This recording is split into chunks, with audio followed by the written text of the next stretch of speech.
8 de la mañana con 37 minutos, 8 con 37 minutos en Punto Noticias, primera emisión. Estamos a la espera de que se conecte nuestro siguiente invitado. Se trata del prefecto de Carchi, Guillermo Herrera, también presidente de la Izquierda Democrática. De la reapertura del puente de Rumichaca solo se sabe hasta el momento la fecha, que está prevista para el 1 de diciembre de 2021. En Carchi esperan los demás lineamientos para el reinicio de las operaciones en el paso fronterizo con Colombia.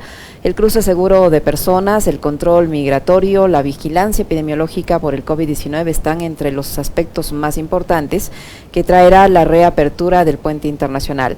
Este principal nexo terrestre entre Ecuador y Colombia se encuentra cerrado desde marzo de 2020 a causa de la pandemia del COVID-19. Los presidentes de Ecuador, Guillermo Lasso e Iván Duque de Colombia, anunciaron que las fronteras entre los dos países se abrirán desde el próximo 1 de diciembre. Duque señaló que este proceso será ordenado, estructurado y bien focalizado para mantener los controles epidemiológicos que garanticen la seguridad de los ciudadanos. En la provincia de Carchi se espera conocer los lineamientos de la reapertura del puente de Rumichaca para desarrollar las acciones que esto amerita. Según Jaco Martínez, gobernador de la provincia de Carchi, se esperan los lineamientos del Comité de Operaciones de Emergencia Nacional, que debe pronunciarse sobre el tema, para conocer cómo y en qué condiciones se dará paso a la reapertura del puente fronterizo de Rumichaca. Allí se definirá si el paso será por horarios o si se dará una apertura total. Deberá también señalarse respecto a los protocolos de bioseguridad que se requieren para este proceso. El gobernador Martínez cree que la medida adoptada por los dos gobiernos dará mayor seguridad en la zona y evitará que migrantes utilicen pasos informales y se expongan a la extorsión o al pago del peaje para poder continuar con su viaje. La Oficina de Migración se activará para hacer el control de las personas que ingresen al Ecuador. Desde el 1 de diciembre también se eliminará la restricción del cambio de conductor en el puente internacional para que el transporte pesado que traslada productos de exportación. Pero ya tenemos a nuestro siguiente invitado, como les decíamos, es el prefecto de la provincia de Carchi, Guillermo Herrera, que ya está con nosotros. ¿Cómo está, prefecto? Buenos días, bienvenido, gracias por acompañarnos. Le saluda Licenia Espinel, bienvenido a Punto Noticias en Radio Pichincha. ¿Tienen ya conocimiento de los lineamientos que se van a establecer para dar paso a la reapertura del puente en Rumichaca, en la frontera entre Ecuador y Colombia, anunciado por los presidentes de ambos países hace un fin de semana pasado? ¿Tienen ya ustedes los lineamientos? El gobernador ha dicho que se está trabajando en ellos, pero no sé si a ustedes como principal autoridad de la provincia ya le han dado a conocer cuáles van a ser esos lineamientos para la apertura. Buenos días, bienvenido. Buenos días, un saludo cordial, gracias por la invitación. Primero quisiera reflexionar entre el modo de actuar del gobierno colombiano y del ecuatoriano. En Nariño se hace por parte de los sectores productivos y comerciales un pedido, una presión al gobierno colombiano para que se aperture la frontera e inmediatamente las acciones que toma este gobierno es reunirse en Quito con nuestro presidente y lograr que se haga un anuncio de apertura del puente internacional de Rumichaca para el 1 de diciembre. Por parte de Ecuador no se consultó, no se preguntó, no se averiguó cuál era la situación del sector comercial, cuál era la situación del sector productivo, y se hace un anuncio en el peor momento, dando poquísimo tiempo para que nuestros comerciantes puedan prepararse. Nosotros estábamos convencidos que en uno de estos momentos debería abrirse ya la frontera, no puede ser un cierre indefinido, pero no hacerlo precisamente en el mes de diciembre. En plena Navidad, cuando los comerciantes tienen expectativas de vender sus productos. Y cuando se han hecho las provisiones de los productos, cuando le apuestan a tener ventas interesantes para suplir algunos meses del siguiente año. Entonces, esta es la diferencia entre un estilo de escuchar a sus sectores, a su pueblo, y otro estilo solamente de reaccionar frente a un pedido o presión del gobierno colombiano. Frente a esto nos reunimos el día de ayer con el gobernador de la provincia, con el alcalde, con los sectores principalmente de Tulcán, porque hay que hablarlo, el más afectado en el sector comercial va a ser Tulcán, y tomamos dos resoluciones. La primera, pedir al COE que pueda establecer los mecanismos adecuados para regular y que esta apertura sea periódica para tomar en cuenta el tema sanitario. Quizá la vacunación con las 2 dosis sea el mejor elemento, por un lado, para permitir el paso de la gente a los dos lados de la frontera, y en segundo lugar pedirle al ministro de la Producción una reunión urgente para establecer algunas medidas compensatorias, al menos en este mes de diciembre, una reducción del IVA, por ejemplo, algunas acciones de plazo inmediato y otras de mediano plazo, como que el gobierno cumpla con su ofrecimiento de campaña de establecer una zona franca en el Cantón Tulcán, que sería una de las soluciones de mediano y largo plazo. Esperamos tener esta vez oídos del gobierno, que las sugerencias puedan ser tomadas en cuenta y que de alguna manera ya tengamos una política pública de apoyo a la frontera norte, de atención a los sectores que se van a ver más afectados. Creo que luego pasará lo mismo con Perú, entonces el gobierno debe tomar medidas y acciones como una política pública que dé un camino y dé una salida a los sectores ecuatorianos. Prefecto Herrera, ¿por qué cree usted que se toman ese tipo de decisiones sin la respectiva planificación, tal como usted lo dice? ¿No ocurrió lo mismo con Colombia? En Colombia hubo planificación, hubo organización, ustedes les dan apenas pocos días para que se organicen, para que puedan implementar todas las medidas necesarias para dar paso a esta apertura. El tiempo va a ser muy corto, ustedes lo van a poder lograr hasta el 1 de diciembre, estar listos para enfrentar este proceso de apertura. Mire, todo depende de las acciones que imponga, que establezca el COE ecuatoriano en coordinación con las autoridades colombianas. ¿Por qué se dan este tipo de acciones? Porque históricamente el Estado ecuatoriano no ha tenido una capacidad de acción, solamente está reaccionando a lo que pase, una visión centralista donde se toman las decisiones desde Quito, y eso no ha cambiado, pero hoy llega a niveles extremos, un anuncio conjunto de los dos mandatarios sin ni siquiera haber pedido la más mínima opinión a los sectores productivos y sociales de la provincia, ni siquiera a las autoridades locales. Creo que no es lo correcto, creo que no es lo adecuado, y claro, Colombia sale ganando, Colombia consigue lo que quería, el presidente colombiano visita Quito y en 4 horas hacen ese anuncio que de alguna manera le quita la presión de ciertos sectores al gobierno colombiano, pero a costa de una falta de preparación en el lado ecuatoriano. No deben hacerse las cosas así, el gobierno se equivocó y esperamos que a través del COE se puedan tomar las rectificaciones necesarias en esta medida puntual. Prefecto Herrera, ¿cómo debería realizarse esta apertura? ¿De forma progresiva, gradual, por horarios, días sí, días no? ¿Cómo cree usted que sería la mejor manera de lograr esta apertura sin que esto signifique una afectación directa a los comercios, a la vida económica de la provincia de Carchi, en específico claro, de Tulcán? Mire, como le digo, el cierre del puente no iba a ser una situación indefinida. El primer elemento que le habíamos pedido desde la provincia del Carchi al gobierno es que una apertura pueda darse en el siguiente año, que se inicie en enero, que sea gradual, paulatina, que en unas 8 o 12 semanas ya la apertura sea total, midiendo la incidencia sobre el tema de salud, sobre los contagios, es decir, algo planificado, algo que podamos nosotros tomarlo en cuenta y que nuestros sectores también se puedan preparar. No nos oponemos a una apertura, pero lo que sí no estamos de acuerdo, una apertura que es impuesta por Colombia y que solo va a beneficiar a los sectores de Nariño. ¿Qué dicen los comerciantes de su provincia? ¿Están ellos preparados para enfrentar las posibles pérdidas que esta decisión les va a generar?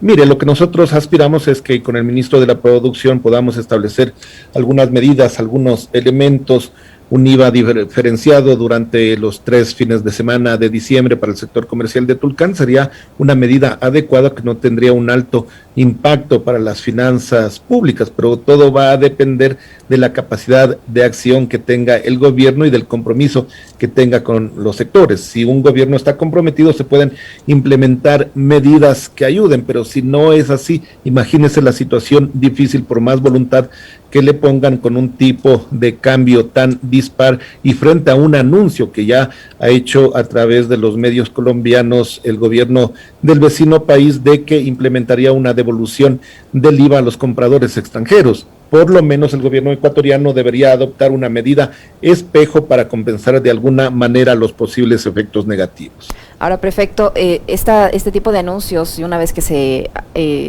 abra la frontera, que se viabilice esta decisión, se va a producir una estampida de ecuatorianos hacia Colombia, como suele pasar cuando esto estaba funcionando con normalidad. Imagínense ahora con tanto tiempo que no se ha podido pasar a Colombia, hay muchísima gente que lo va a hacer.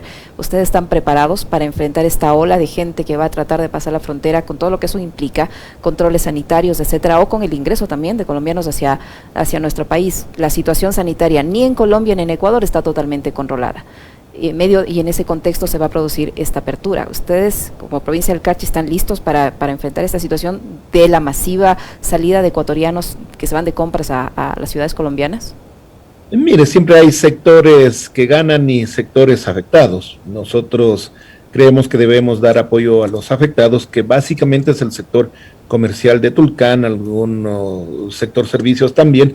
Hay beneficiados, el taxismo, el transporte interprovincial. Entonces la idea es que aquellos sectores que tienen cientos de familias dedicadas a una actividad porque no tienen otra opción, el gobierno pueda darles una alternativa. Sin lugar a duda que van a ser semanas difíciles, complicadas, el tema de la movilidad. Recuerde usted que la ampliación de la Panamericana quedó inconclusa desde el Cantón Bolívar hasta el puente de Rumichaca, que son 60 kilómetros. Primero los problemas, los trancones en la vía Panamericana van a ser evidentes, y luego la capacidad de servicios que tenga Tulcán y que tenga la misma Ipiales para acoger a tanto visitante. Por eso creemos que planificado gradual puede ser mejor, facilitar, porque no vamos a poder evitar que la gente del interior del Ecuador visite a Ipiales, pero sí saben que se lo hace de una manera planificada, saben cuál va a ser su fin de semana, allí vamos a poder tener una alternativa adecuada. Usted mencionaba hace unos instantes sobre el tema del certificado o el carnet de vacunación con 2 dosis. ¿Ese podría ser también un requisito indispensable tanto para los que salen como para los que ingresan al Ecuador? Debería ser. En otros países miramos nosotros como para acceder a sitios públicos, a restaurantes incluso, se exige el carnet de vacunación. Se podría implementar una medida similar, pero que dé facilidad. Si vamos a poner una ventanilla para controlar el carnet y vamos a tener 5,000, 6,000 visitantes en un día con una persona atendiendo, en vez de generar condiciones propicias, vamos a generar condiciones de más riesgo. Poco tiempo para prepararse, tanto para el sector comercial de Tulcán, pero de igual manera poco tiempo para que el gobierno tenga una preparación adecuada, o los dos gobiernos, y puedan implementarse medidas que faciliten el intercambio que sin duda se va a evidenciar. ¿Ustedes tienen cifras de cuánto mejoró, en cuánto se benefició el comercio en Tulcán durante este tiempo que la frontera estuvo cerrada por el tema de la pandemia? ¿Sí, es un incremento significativo en comparación con épocas anteriores? Sí, si nosotros vemos un indicador básico que es el impuesto al valor agregado, nosotros vemos que en este año al menos se supera en un 130% lo que se tenía en el año 2019. Este es un indicador de que con el cierre de la frontera las compras han mejorado a nivel interno, sobre todo en la ciudad de Tulcán. Habrá que analizar qué ha pasado con los sectores productivos, porque allí vamos a tener otros problemas, contrabando de leche, contrabando de insumos agrícolas. También vamos a necesitar un control efectivo por parte de las autoridades nacionales. Hay que recordarle que el sector agrícola y pecuario se ha modernizado en la provincia, la agroindustrialización se ha dado gracias a las pequeñas y medianas inversiones locales, pero tenemos todavía un sector afectado, un sector importante que es el comercial, y repito, a ese sector necesitamos que el gobierno nacional le implemente medidas efectivas. Perfecto. Ya en otro tema, ¿ustedes tienen ya la confirmación de cuándo van a tener esa respuesta por parte del gobierno? ¿Les han ofrecido reunirse tanto con el ministro de la Producción o con el propio presidente de la República? Sí, el día de ayer se estaba enviando la carta, le hemos encargado al señor gobernador, que es el representante del Ejecutivo, realizar las acciones pertinentes, y yo aspiro que hoy mismo tengamos esa respuesta, que se dé de manera inmediata la reunión, porque con tan poco tiempo no podemos esperar a la siguiente semana y de alguna manera hay que implementar algunas medidas compensatorias. ¿Las autoridades del COE Nacional también ya deberían alistar el procedimiento del caso o eso va a depender de lo que les diga el presidente de la República y el ministro de la Producción? No, yo creo que el COE más bien tomará en cuenta las recomendaciones del Ministerio de Salud. Sé que los diálogos son permanentes entre los Ministerios de Salud de Ecuador y Colombia y de eso va a depender mucho el nivel también de apertura inicial que se tenga. No creo yo en las cifras que se presentan por parte de Colombia, que Nariño tenga un alto porcentaje de vacunación, creo que debe ser mucho menor de lo que se ha presentado. En cambio, en Carchi sí tenemos un porcentaje alto de vacunación y si tenemos una apertura desmedida de un momento a otro, se pone en riesgo todo el proceso que se ha llevado en nuestra provincia. ¿A cuánto asciende el nivel de vacunación en su provincia? Bueno, nosotros hemos revisado los datos, es una de las provincias más altas, estaría entre el 85 y el 90% con al menos una dosis. Se ha hecho un proceso con los niños y los estudiantes, estamos atentos a ver cuáles son los efectos en el sector escolar y ya le digo, una adhesión de estas podría trastocar los resultados que se tengan hasta el momento. En otro tema, prefecto, usted además de ser prefecto de la provincia de Carchi es presidente de la Izquierda Democrática y en la Asamblea Nacional se iniciaron una serie de cabildeos para conseguir los 70 votos que necesita el gobierno para que su propuesta de desarrollo económico, que incluye una fuerte reforma tributaria, entre en vigencia, o sea, aprobado en la Asamblea Nacional. Y hay una decisión al interior de la Izquierda Democrática del bloque de su partido para afrontar este proceso. ¿Van a respaldar la tesis del gobierno, la propuesta del gobierno o cómo van a actuar? Mire, el día de hoy posiblemente, no, lo más seguro que el día de hoy tengamos una reunión con el bloque de asambleístas, vamos a revisar la posición del gobierno. Nosotros hemos tenido una postura seria de diálogo, entregando datos, información técnica. Lamentablemente, al parecer, desde el Ministerio de Finanzas no se toma en cuenta ninguna de los aportes, de las propuestas. ¿Cuál es nuestra mayor preocupación? Que en el afán de conseguir dinero y recursos para las arcas fiscales se impacten negativamente a la capacidad de demanda para el sector productivo del país, se afecte a la clase media y ese sería un impacto negativo en la economía del país. Vamos a revisar con calma el día de hoy y anunciar una posición como bloque de Izquierda Democrática. Ayer el legislador Egner Recalde, ex CIDE, decía que él resultaba incómodo a la bancada porque quieren su curul, la persona que lo reemplazaría eventualmente si es que el Comité de Ética decide censurarle o recomendar su destitución, porque él les resulta incómodo, él no se apega, dice, a la tesis o a las decisiones que ha adoptado en los últimos meses la bancada de la Izquierda Democrática cercanas al gobierno. Ante eso dejó entrever la posibilidad de que la Izquierda Democrática conforme una nueva mayoría pro gobierno juntándose al BAN. ¿Qué hay de cierto en eso? No, de ninguna manera. El caso del asambleísta Recalde ha sido doloroso para el partido, pero muy necesario. Hemos cumplido con la obligación a través de 2 de nuestros asambleístas, del jefe de bancada, y de presentar las pruebas al Comité de Ética. El señor Recalde ha tenido la oportunidad de su defensa y esperamos que la Asamblea pueda enviar un mensaje potente de lucha en contra de posibles actos de corrupción al país. Este mensaje es al país y ya en los temas políticos siempre seremos transparentes como partido, pero veo lejana alguna posibilidad, ni siquiera mínima, de que nosotros podamos conformar un nuevo bloque con el gobierno. Nosotros somos oposición informada, mantenemos una independencia crítica con el gobierno y esa postura la hemos evidenciado en los medios de comunicación, pero también en las actuaciones como bancada. Y esa posición se va a poder observar también con la votación de este proyecto de ley de desarrollo económico. Se vio reflejada de cierta manera también en el tema de la reforma presupuestaria. Entonces allí sí va a ser una prueba de fuego para usted, ¿cree? Para ustedes como Izquierda Democrática, ¿cree, prefecto? Mire, nosotros vamos a tener la oportunidad de demostrarle al país que actuamos de acuerdo a lo que decimos. ¿Qué es lo que decimos? Que representamos a las clases populares y a la clase media de este país, y la votación va a evidenciarlo. Si el gobierno no ha tomado en cuenta nuestra postura, nuestras recomendaciones, no tenemos más opción que tomar nuestras propias decisiones. ¿Cómo, en el tema de la provincia, de su provincia, prefecto, cómo está el asunto de las rentas? ¿Ya están al día con usted o al menos con lo que se ha ofrecido hasta el momento por parte del gobierno central? ¿Se han ido haciendo las asignaciones que estaban pendientes?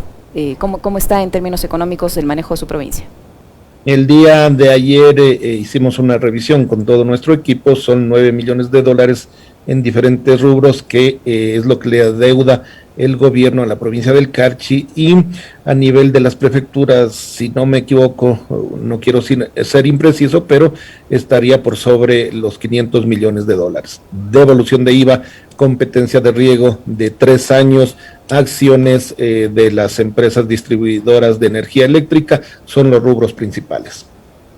¿Cómo le está afectando eso en el desarrollo normal de la prefectura, de las obras con las que usted se comprometió a realizar hacia su electorado, hacia los ciudadanos de la provincia de Carchi?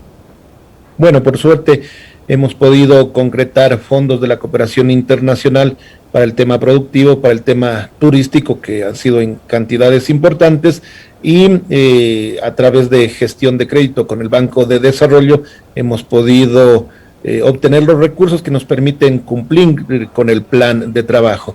Siempre una reducción de esa naturaleza, un retraso, retrasa las obras, pero nos hemos visto obligados a establecer mecanismos para conseguir más recursos, que no sean del gobierno. ¿Hay algún otro ofrecimiento por parte del Ministerio de Economía respecto al pago de la deuda del Estado con los gobiernos autónomos descentralizados, en este caso con la provincia de Carchi? Bueno, lo que ha ofrecido el gobierno es que entre lo que resta de este año y el siguiente se pueda poner al día, al menos en los rubros de la devolución del IVA, y luego con una línea de crédito con el BID puedan ponerse al día también con lo que nos adeuda por competencia de riego. Esperemos que así sea. Esperemos que así sea, prefecto. Muchísimas gracias por su tiempo, por la información que nos ha proporcionado, y vamos a estar pendientes de cuál va a ser la respuesta del gobierno nacional a las propuestas que ustedes han planteado como provincia de Carchi respecto a la apertura del puente internacional de Rumichaca prevista para el 1 de diciembre. Gracias, prefecto. Prefecto de la provincia de Carchi, Guillermo Herrera, que ha estado con nosotros. Muchísimas gracias.